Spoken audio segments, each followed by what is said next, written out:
Queridos irmãos e amigos, bom estar com vocês aqui para o nosso 13º estudo.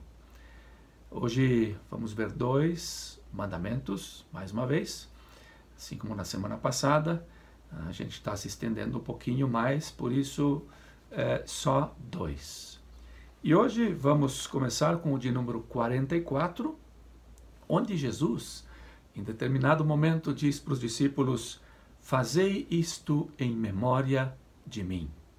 É uma ordem. E por isso nós, na Igreja Evangélica, não chamamos de sacramento, mas nós chamamos de uma ordenança de Jesus. É o celebrar a ceia. E o texto nós encontramos, ali em Lucas capítulo 22, e um texto um pouquinho mais longo. Jesus estava celebrando a Páscoa, onde o elemento central era o sacrifício do cordeiro. A Páscoa tinha sido instituída lá no tempo de Moisés, Que mudança Jesus faz na instituição da ceia?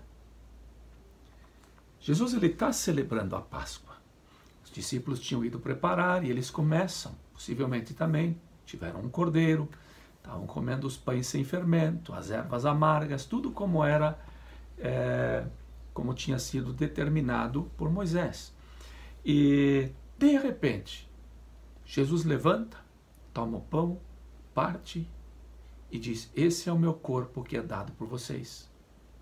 E aí ele toma o cálice e diz: esse é o sangue da nova aliança que é derramado por vocês.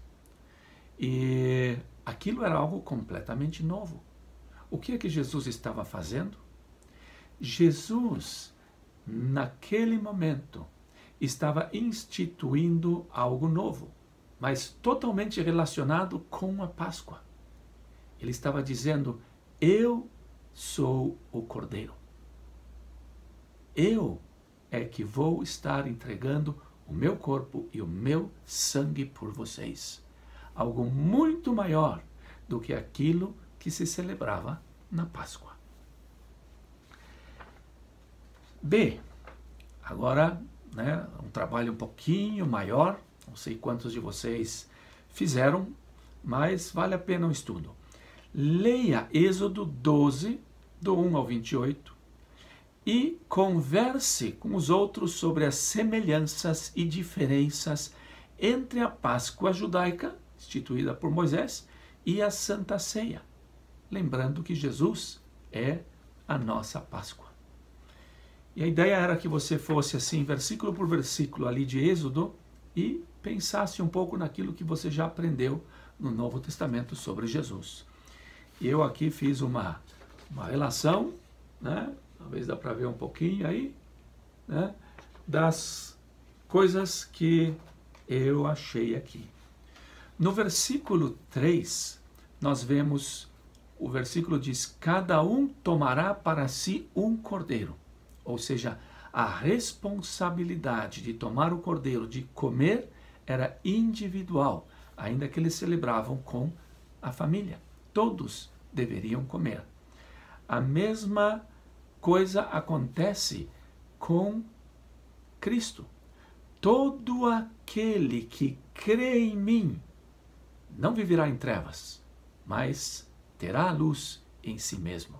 E nós temos vários versículos onde Jesus enfatiza: aquele que crer, todo aquele que crer, esse vai ser salvo, esse vai ver a nova vida, a responsabilidade individual. No versículo 5, o cordeiro que deveria ser sacrificado era um cordeiro sem mácula. Fala da pureza desse animal. Cristo é o sacrifício de Deus sem mácula. Está lá em 2 Coríntios 5, 21. O versículo 5 também fala que, por determinação divina, o animal deveria ser um macho. Cristo é homem, macho. O anjo disse: e dará à luz um filho. Sexo masculino, Mateus 1, 21. No versículo 5 também fala: ele deve ser de 1 ano de idade. Não é um nenê, porque o animal, ele já é um animal praticamente maduro, mas em terna idade. Fala da inocência, da preciosidade desse sacrifício. Jesus morreu jovem, com 33 anos de idade. Êxodo 12:6 diz que era o sacrifício da tarde, ou seja, de tarde, normalmente a nona hora, que é 3 da tarde para nós. Jesus foi sacrificado à tarde, exatamente nesse horário. Também Mateus 27:46.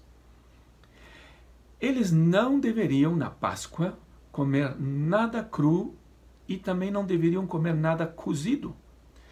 Tudo deveria ser assado com fogo e deveria ser comido com ervas amargas. Isso mostra, que a morte de Jesus seria acompanhada por tristeza e por sofrimento. Assim como na Páscoa, a carne era assada no fogo e comida com ervas amargas. Mateus 26, 37 a 44. Versículo 10. Nada do animal deveria sobrar. Nada do corpo de Jesus sobrou. Ele foi colocado na sepultura, mas no terceiro dia ressuscitou. Não sobrou nada do seu corpo, ou nenhuma parte do seu corpo viu corrupção. Mateus 28, 1 a 6. Os que comiam na Páscoa tinham que estar vestidos para logo poder viajar. Versículo 11. Lombos cingidos, sapatos nos pés e o cajado na mão.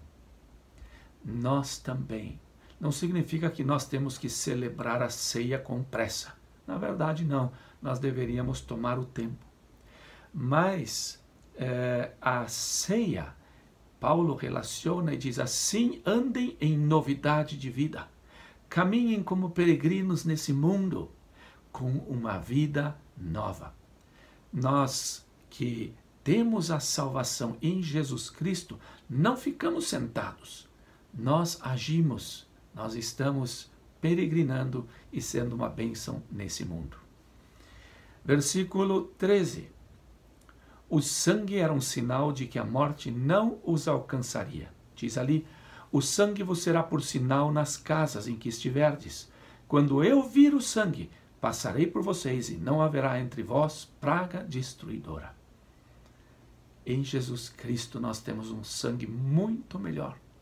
Quando esse sangue é aplicado à minha vida, ao meu coração, a Bíblia diz que eu sou aceito. Não verei mais a morte, mas tenho a vida. E é bonito que nós vemos em Apocalipse 1:5, vejam que versículo. E da parte de Jesus Cristo, a fiel testemunha, o primogênito dos mortos e o soberano dos reis da terra, aquele que nos ama e pelo seu sangue nos libertou dos nossos pecados. Ou seja, é muito maior, Lá aquela Páscoa os libertou da morte, sim, os primogênitos, da morte, porque a morte caiu sobre todos os primogênitos do Egito, e a partir dali eles saem da sua escravidão. A morte de Jesus, o seu sangue derramado, ele não só cobre os pecados, mas ele tira completamente os pecados daqueles que creem nele, daqueles que se achegam a ele, não só para os primogênitos, mas para todos. Versículo 14 diz: este dia vos será um memorial. É interessante. Jesus, ele não diz esse dia vai ser um memorial, ele diz: fazei isto em memória de mim. Ele é o memorial, porque ele nos amou de tal maneira que se entregou completamente e foi vitorioso por nós na cruz. E terminando o versículo 15, 7 dias comereis pães asmos. A Páscoa eles começavam comendo os pães sem fermento, mas não era só isso. Logo no primeiro dia tirareis o fermento das vossas casas. Qualquer que comer coisa com fermento desde o primeiro dia, essa pessoa será eliminada. era duro. Então eles, quando chegava a Páscoa, eles faziam uma limpeza completa na casa, não podia ter uma migalhinha de pão com fermento. E o apóstolo Paulo, ele diz que assim também deve ser a nossa vida. Sem fermento. Fermento é um símbolo para o pecado. Ele diz no capítulo 5 de 1 Coríntios, no versículo 7, livrem-se do velho fermento, para que sejam massa nova, sem fermento, como realmente são, pois Cristo, nosso Cordeiro Pascal, foi sacrificado. Ou seja, assim como os israelitas limpavam cada cantinho da sua vida, assim cada um de nós deve estar cuidando para que nenhum pedacinho, nada de pecado se aloje na nossa vida, mas que possamos sim deixar que Deus nos sonde cada cantinho da nossa vida e nos arrependermos, confessarmos os nossos pecados, e Ele é fiel e justo para nos perdoar. Deixa eu ver se tinha mais uma aqui, sim. O que Paulo quer dizer com tomar a ceia indignamente? Ali em 1 Coríntios capítulo 11, no versículo 27, ele fala sobre isso. E ele fala que isso é muito grave. Ele fala que inclusive muitos estavam doentes ou morriam por tomar a ceia indignamente. Eu entendo que isso pode estar ligado a 3 áreas. Em primeiro lugar, em simplesmente tomar ceia sem ter a seriedade do que isso realmente significa. Simplesmente tomar por tomar, porque os outros também tomam. Não devemos tomar dessa maneira. É algo muito precioso para tomarmos a ceia levianamente. Segundo, os coríntios não discerniam o corpo. E aquela ceia deles era um caos, porque os mais ricos chegavam com muita comida, se empanturravam e comiam, e os mais pobres, que não podiam chegar naquela hora, chegavam mais tarde, já não tinha quase nada. Ou seja, eles não estavam preocupados realmente com os outros, e sobretudo com aqueles que eram de uma classe mais baixa, aos olhos deles inferiores. E Paulo diz, não pode ser assim, vocês não podem fazer isso, todos são parte de um corpo. Mas eu acho que principalmente o tomar indignamente significa não dar valor para o sangue de Jesus e o preço tão alto que Jesus pagou lá na cruz, tanta agonia, tanto sofrimento por causa do meu pecado, e eu permitir que o pecado se aloje na minha vida. Existem crentes que estão com o pecado na vida, sabem que estão com o pecado na vida e não arrumam as coisas. Talvez não veem a gravidade, dizem, é pequeno, os outros também fazem. É muito grave.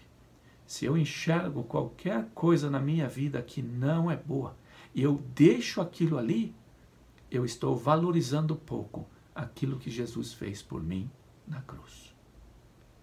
Algumas aclarações sobre esses textos.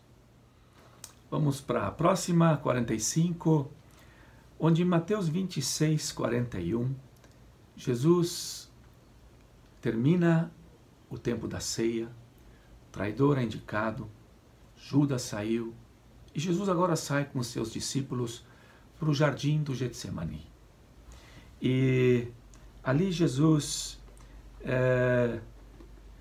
no versículo 38, diz, a minha alma está profundamente triste até a morte.